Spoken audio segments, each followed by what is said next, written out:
Naman ni kampiyon ang Joyful Tribe of Toledo City sa Wonju Dynamic Dancing Carnival 2021. Atong kumustahon ng ilahang choreographer o hisgutan ta ang mga challenges ng ilahang giatubang atol sa ilahang mga rehearsals. We have this morning ang ilang choreographer, Mr. Marvy Canyo. Maayong buntag ug maupay nga aga, Marvy, ug welcome sa GMA Regional TV Live. Maayong buntag, and of course, thank you for inviting me, and maayong buntag sa atong mga viewers sa GMA. Una sa tanan, Marvy, congratulations kay kamo ang napiling kampiyon sa World Wonju Festival online contest. For you, what made you really stand out among the other contingents? Actually, before we join, sa dihang nadawat na mo ang invitasyon gikan sa Korea, amo din gi-review ang guidelines niya, i-follow gyud mi kung unsay gusto nga concept or theme na gusto ipadayag dito sa Wonju, Korea. So pag-review nako sa tanang entries katong top 20 gyud, so kami gyud ang listan out kay kami ra gyud ang i-follow sa concept and theme, which is environmental. While practicing and rehearsing under the new normal, unsa ang mga challenging parts nimo isip usa ka choreographer, Marvy?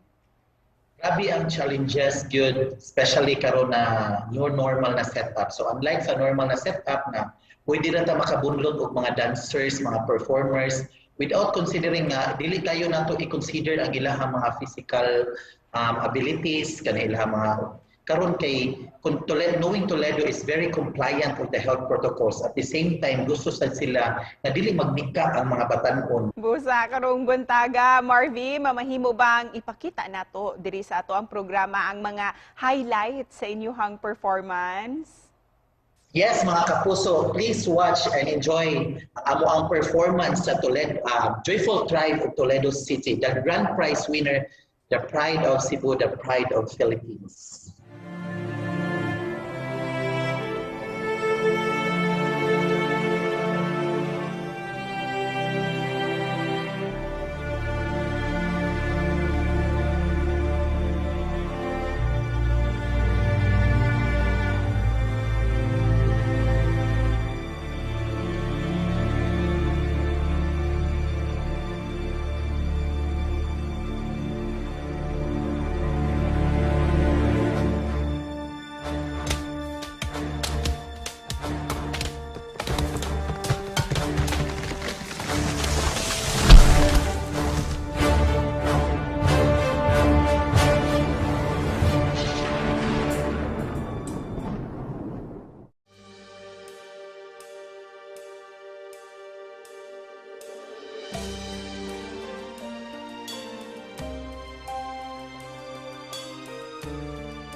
Sa daang lungsod sa Toledo, ang Hinulawan, tugtog sa paglambo, sapat sa kapuswagan. Wow, deserve gayud ninyo kining inyuhang kadaugan. Adu da pa kay ganahan pasalamatan ni ining inyuhang kalampusan, Marvy? Una sa tanan pasalamatan yun nako ang labang makagahong for gihatag yun ang grand prize winner sa Toledo City. Next, ang local government unit of the city of Toledo headed by Mayor Marjorie Joy Perales. Ang tanang konsihales, department heads, SK chairman sa tulo ka barangay, ginikanan sa participants, ang tanang participants especially ang katong back up yun, makita nimo sa video, it's very smooth. Ang behind ato, daghan kaayo, ang atong mga bumbero, atong mga uwan-uwan sa video, atong bumbero, ang atong mga drivers sa mga location shoots, ang mga barangay captains nga ni-allow namo, ang mga tig-serve sa pagkaon. Of course, ang akong production, ang akong mga choreographers, o ang MDC Productions. Daghan kayong salamat sa tanan. O sa GMA, thank you very much. Thank you for that message, Marvy. And once again, congratulations kaninyong tanan. Thank you so much. Thank you very much.